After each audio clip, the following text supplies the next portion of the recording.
Hello everyone, आप देख रहे हैं rank plus the learning app और मैं हूं चंदन सर। डियर साथियों, आज हम लोग बहुत ही अपना प्यारा सा रिकॉर्डेड क्लास स्टार्ट करने जा रहे हैं। लाइव क्लास तो नहीं है। आज हम लोग क्लास क्या करने जा रहे हैं सर? मैथ की क्लास करने जा रहे हैं।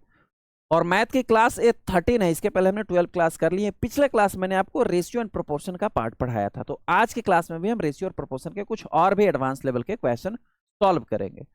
ये जो क्लास हम लोग कर रहे हैं सर, लैब टेक्नीशियन या लैब असिस्टेंट, लैब सुपरिटेंडेंट के एग्जाम में जो नॉन टेक्निकल सिलेबस होता है, जिसमें मैथ, रीजनिंग, हिंदी के क्वेश्चंस पूछते हैं, उन मैथ के क्वेश्चंस को हम लोग सॉल्व कर रहे हैं। तो यानी ये लैब टेक्नीशियन एग्जाम के लिए बहुत ही इंपॉर्टेंट है सर। तो चलिए हम लोग क्वेश्चन सॉल्व करना स्टार्ट करते हैं। सबसे फर्स्ट वन, आपके स्क्रीन पे क्वेश्चन कुछ इस प्रकार से दिया हुआ है सर। क्वेश्चन क्या है सर? क्वेश्चन है A:B:C इज इक्वल टू 4:7:9। सबसे फर्स्ट वन में एक जो है रेशियो का वैल्यू दिया गया है सर। क्या वैल्यू दिया गया है? अनुपात का A B C का वैल्यू दिया है 4:7:9। दूसरा एक और अनुपात दिया है सर BCD। क्या दिया है? BCD। इसका वैल्यू कितना दिया हुआ है सर? 28, 36, 21। ठीक। तो आपको ABCD चारों का वैल्यू निकालना है। जरा हम लोग स्क्रीन पे इन सबको लिख लेते हैं। क्या लिखते हैं सर? A:2B:2C कितना दिया हुआ है? 4:7:9। कितना दिया हुआ है? 4:7:9। दूसरा में दिया है B:2C:2D। कितना दिया हुआ? BCD का वैल्यू सर 28, 36, 21, 28, 36 एंड 21। निकालना है A:2B:2C:2D। सर इसी को हमें निकालना है। इसी को हमें निकालना है कि इसका वैल्यू होगा क्या। बड़ा ही सिंपल सा सवाल है। सिंपल सा सवाल में क्या दिया हुआ है सर? यहाँ पर जरा देखेंगे कॉमन, यहाँ पर भी बी और सी का वैल्यू दिया हुआ है, यहाँ पर भी बी और सी का वैल्यू दिया है। यहाँ बी और सी का वैल्यू 7 और 9 है सर। यहाँ बी और सी का वैल्यू 28 और 36 है। बस इसी से हमारा क्वेश्चन निकल जाएगा। ठीक। यहाँ पर जो है मान के चलो समीकरण फर्स्ट और सेकेंड। फर्स्ट वाले में क्या दिया हुआ है sir? B is equal to कितना दिया हुआ है? 7 और C इज इक्वल टू दिया हुआ है 9। सेकेंड वाले में B इज इक्वल टू कितना दिया हुआ है सर? 28। कितना है गुरु? 28। और C इज इक्वल टू कितना है सर? 36। कितना है? 36। कैसे निकलेगा सर? B जबकि यहाँ छोटा है यहाँ बड़ा है, कॉमन फैक्टर निकाल लो। कैसे निकलेगा sir? B is equal to हो जाएगा 28/7। कितना हो गया? 7 चौक 28। कितना कॉमन फैक्टर आया? 4। वैसे ही इसमें देख लेते हैं सर। यहाँ C कितना है? 36 है और यहाँ पर C कितना है? 9। कितना आ गया सर? 9 चौका 36। यानी कॉमन फैक्टर जो है, दोनों कॉमन फैक्टर मतलब सब में एक ही फैक्टर होना चाहिए जिससे डिवाइड हो रहा हो। 4 से डिवाइड हो रहा है दोनों में। ठीक। तो अब हमें निकाल लेते हैं यहाँ पर सर B का वैल्यू निकल गया, C का वैल्यू निकल गया, क्योंकि B और C का यहाँ दिया हुआ कॉमन फैक्टर से मल्टीप्लाई करके। तो अब A का जो वैल्यू है सर, A का वैल्यू कितना है? 4 है। तो इसमें भी कॉमन फैक्टर जो आया उससे मल्टीप्लाई कर दो। कितना आ जाएगा सर? 4 चौका 16 आ जाएगा। यानी A का वैल्यू कितना हो गया? 16 हो गया। B का वैल्यू दिया हुआ है कितना सर? 28 दिया हुआ है। C का वैल्यू 36 दिया हुआ है और D का भी वैल्यू दिया हुआ ही है। तो अब क्या हो जाएगा? A इज इक्वल टू कितना हो गया? A इज इक्वल टू 16 हो गया। B इज इक्वल टू कितना हो गया सर? 28 दिया हुआ है। C इज इक्वल टू कितना है सर? 36 दिया हुआ है। और D इज इक्वल टू कितना दिया हुआ है सर? 21 दिया हुआ है। D 21 दिया हुआ है। 21 दिया हुआ है। प्रोपोर्शन में लिख दो 16:28:36:21। ठीक है सर। ऑप्शन में है क्या ऐसा कुछ? देख लेते हैं सर। 16, 28, 36, 21, यानी इस क्वेश्चन का करेक्ट आंसर है option number B. The very simple. Rest of जो ऑप्शन है सर वो रॉन्ग है। आई बात समझ में? कैसे निकला? नेक्स्ट क्वेश्चन देखते हैं sir. Question number second. Question number second क्या कहता है सर? क्वेश्चन नंबर सेकंड है if A:B is equal to 1/3:1/5। ठीक है। B/C जो है 1/7:1/8 है। C/D जो है वो है 1/10:1/21। देन ABCD, यहाँ पर भी ABCD निकालना है। लेकिन ABCD निकालने और ABCD निकालने में डिफरेंस था। यहाँ 3 का वैल्यू दिया हुआ था, यहाँ पर 3 का वैल्यू दिया हुआ था, इसलिए हमें कॉमन फैक्टर निकाल करके हम उसको सॉल्व किए। ठीक। यहाँ पर 2 का वैल्यू दिया हुआ है। A B का दिया हुआ, B C का दिया हुआ, C D का दिया हुआ, तब हमको निकालना और भी इजी हो जाता है। कैसे इजी हो जाता है जरा देखते हैं। वैल्यू को हम लोग पहले निकाल लेते हैं सर। क्या दिया हुआ है, पहला सबसे फर्स्ट वन दिया हुआ है A/B दिया हुआ है। A/B कितना दिया हुआ है सर, 1/3 1/5, 1/3 1/5। इसको सिंपल फॉर्म में चेंज करने का सबसे अच्छा नियम है कि इसको क्रॉस मल्टीप्लाई कर दीजिए। ठीक, तो क्रॉस मल्टीप्लाई कर देंगे तो क्या हो जाएगा सर, 5 एकम 5, 5 एकम 5 और 3 एकम 3, कितना आ गया सर, 5/3। A/B था, A/B को हम क्या लिखते हैं sir, A/B is equal to कितना हो गया, 5/3। A का वैल्यू 5 हो गया, B का वैल्यू 3 हो गया पहले में। दूसरे में देखते हैं सर, दूसरा में क्या लिखा हुआ है, B/C। क्या लिखा हुआ है, B/C। डायरेक्ट इसको हम लोग B/C लिख सकते हैं सर, एकदम लिख सकते हैं, B/C लिख सकते हैं, बिल्कुल लिख सकते हैं। 1/7 1/8 1/7 1/8, इस प्रकार से क्रॉस मल्टीप्लाई कीजिए, कितना आ जाएगा, 8/7 आएगा।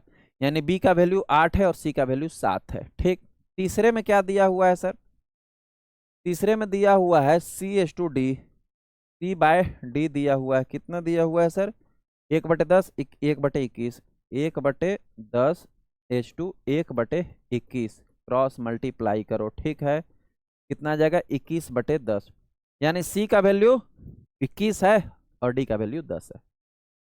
अब ऐसे वाले अगर क्वेश्चन पूछे तो बहुत इजी हो जाता है क्वेश्चन को सॉल्व करना। कैसे, ऐसे इसके कई नियम है, लेकिन एक नियम से हम पढ़ रहे हैं, समझ रहे हैं। इसके सबसे इजी कैसे हो जाएगा सर, देखो यहाँ पर सर, एक्चुअल में यहाँ पर B का वैल्यू जो है, मैं थोड़ा इधर बाइफरकेट करके लिख लेता हूँ। ठीक है, A/B इज इक्वल टू है 5/3। दूसरा में है B/C का वैल्यू कितना आया है सर, 8/7 आया है। और तीसरा में है C/D, C/D का वैल्यू कितना आया है, 21/10 आया है। जरा यह कॉमनली देखने की कोशिश करो, एक जगह B का वैल्यू 3 है, एक जगह B का वैल्यू 8 है, 2 B हैं। एक जगह C का वैल्यू 7 है, एक जगह C का वैल्यू 21 है, यानी 2 B है और 2 C है। तो पहले हम इन B और C को इक्वल कर लेते हैं, वैल्यू को इक्वल कर लेते हैं, फिर हमें निकल जाएगा। C यहाँ कितना है सर, 21 है। ठीक, और यहाँ C 7 है, तो 7 में 3 से मल्टीप्लाई कर देंगे तो 7 या 21, दोनों C बराबर हो जाएगा। तो जितना यहाँ हमने मल्टीप्लाई किया है, ऊपर में भी अंश में भी उतना ही मल्टीप्लाई कर देंगे 3 से। ठीक, कितना आ गया सर, 8 3 24/7 या 21, यानी C भी 21 हो गया, यहाँ भी C 21 हो गया, यहाँ भी C 21 हो गया। लेकिन अभी भी B का पंगा है, B अब यहाँ हो गया 24 बढ़ के, और यहाँ B है 3 ही, तो 3 8 24, यहाँ भी कितना से मल्टीप्लाई कर देंगे सर, 8 से, यहाँ भी 8 से कर दो, 8 बचे 40/8 3 24। अब यहाँ भी B जो है वो 24 हो गया, यहाँ भी B जो है 24, यहाँ C 21 हो गया, यहाँ C जो है 21 हो गया। जब ऐसे क्वेश्चन रहे तो कुछ नहीं करना है, प्रोपोर्शन को बैलेंस्ड करना है। सारे के सारे प्रोपोर्शन जो वैल्यू दिए गए हैं उनको हम बैलेंस कर लिए। ठीक, उसके बाद अब हम लिख लेंगे सर, A का, A स्मॉल में दिया था या कैपिटल में दिया था, हाँ कैपिटल में, चलो कोई बात नहीं। अब हम वैल्यू को जो है यहाँ लिख लेते हैं। A इज इक्वल टू कितना आया, A इज इक्वल टू 40 है। B का वैल्यू हमने कितना निकाला है, B का वैल्यू 24 है सर। C का वैल्यू हमने कितना निकाला, C का वैल्यू 21 है सर। और D का वैल्यू कितना है सर, D का वैल्यू तो एज इट इज 10 ही है। अब इसको प्रोपोर्शन में लिख दो, A/B/C/D। कैसे लिखाएगा सर, A 40/24/21/10। देख लो ये है ऑप्शन में, 40 24 21 10, 40 24 21 10। सर ऑप्शन नंबर ए में जो है ये दिया हुआ है, तो इस क्वेश्चन का करेक्ट आंसर हो जाएगा ऑप्शन नंबर ए। आई बात समझ में कि कैसे क्या हुआ, हमने क्या किया सर, हमने प्रोपोर्शन जो दिए हुए थे उनको बैलेंस्ड किया, आंसर आ गया। नेक्स्ट क्वेश्चन देखते हैं सर, क्वेश्चन नंबर 3। अगर इस प्रकार से क्वेश्चन पूछे तो ऐसे ही आपको सॉल्व करना होगा। क्वेश्चन पूछता है कि यदि A/B इज इक्वल टू 3/7 है, then 2A + 3B/3A + 2B is equal to what. बहुत इजी है सर, दिया क्या है क्वेश्चन, गिवन क्या है सर, क्वेश्चन में गिवन क्या है सर, गिवन है A/B 3:7, A/B is equal to 3:7, मतलब A/B इज इक्वल टू 3/7। हम इसको ऐसे लिख सकते हैं, मतलब A का वैल्यू 3 है, B का वैल्यू 7 है। ठीक, सॉल्व हमें क्या करना है, सॉल्व करना है इसको 2A + 3B। क्या सॉल्व करना है, 2A + 3B, जो क्वेश्चन में है पहले उसको लिख लो। ठीक, H2 3A + 2B, H2 3A + 3A + 2B + 2B, इसको बस सॉल्व करना है। वैल्यू केवल पुट कर दो सर, यहाँ 2 है, 2 एज इट इज लिख देंगे। A का वैल्यू कितना है, 3 है, ठीक है, प्लस 3 लिखेंगे। B का वैल्यू कितना है, 7 है, 7 लिख दिए। H2 एज इट इज, फिर यहाँ लिखेंगे A का वैल्यू कितना है सर, A का वैल्यू 3 है, यहाँ 3 लिख देंगे, प्लस 2 मल्टीप्लाई बाय B का वैल्यू कितना है, B का वैल्यू 7 है, तो यहाँ एज इट इज लिख दिए। और का साइन देंगे, 3 दूना 6 प्लस 7 तिया 21 हो गया। ठीक है, H2 3 तिया 9 प्लस 7 दूना 14 हो गया। ठीक है, 21 और 6 कितना होता है, 27 होता है। H2 9 4 13 कितना हो गया, 23, कितना आ गया, 23, 27 H2 23, 27 H2 23, 27 H2 23, option number A में जो है दिया गया है सर। इस क्वेश्चन का करेक्ट आंसर है option number A. Rest of जो है वो रॉन्ग है। क्या हमने किया, कुछ भी नहीं। जो ए और बी का वैल्यू था, ए की जगह पे हमने ए का वैल्यू लिख दिया, बी की जगह पे हमने बी का वैल्यू लिख दिया, और बस कैलकुलेट कर दिया, जोड़ दिया, गुना कर दिया, हो गया, आंसर आ गया। बस क्वेश्चन को देख करके घबराना नहीं है, क्वेश्चन को देख करके समझना है उस पार्ट को पहले, है ना। क्वेश्चन नंबर 4 देखते हैं। x/4y इज इक्वल टू 3/4 है, ठीक। Then value of 2x + 3y by x - 2y is, इसका वैल्यू क्या होगा। ठीक है, बहुत अच्छा है। एक्स हम लिख लेते हैं सर गिवन में पहले। गिवन, गिवन क्या है सर, उस चीज को देखते हैं। गिवन है x/4y, x/4y, ठीक है। x/4 is equal to 3/4 is equal to 3/4 है, ठीक। सॉल्व हमें करना है 2x + 3y, 2x + 3y divided by x - 2y, x - 2y, ये लिखा हुआ है। इधर बट्टे में है तो 4 कट जाएगा sir, x/y is equal to कितना आ जाएगा, 3/1 हो जाएगा। मतलब ये है कि x का वैल्यू 3 है और y का वैल्यू 1 है। वैल्यू पुट कर दो सीधा, 2 मल्टीप्लाई बाय x का वैल्यू कितना है, 3 है, 3 लिख दिए, ठीक, प्लस 3 लिख दिए। y का वैल्यू कितना आया है, 1 आया है, डिवाइडेड बाय x का वैल्यू कितना है, 3 है, -2 मल्टीप्लाई बाय y का वैल्यू कितना है, 1 है, ठीक।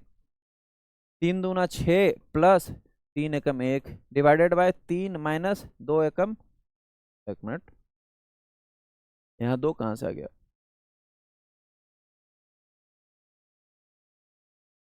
2y ही तो है, हाँ 2y है, ठीक तो है।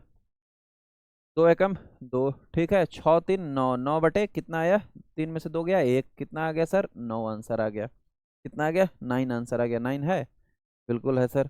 ऑप्शन नंबर सी में जो है वो 9 आंसर दिया है, यानी रेस्ट ऑफ जो है वो रॉन्ग है। कुछ नहीं किया हम लोग। यहाँ पर आप लोग को थोड़ा सा शायद समझने में फिरकी लगा होगा, x/4y इज इक्वल टू 3/4 था, है ना।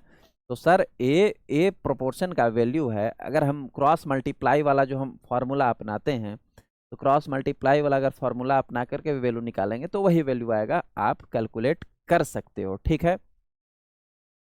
अगर मैं इसको कर लूँ, जैसे x/4y था ना, इज इक्वल टू 3/4 था, ठीक।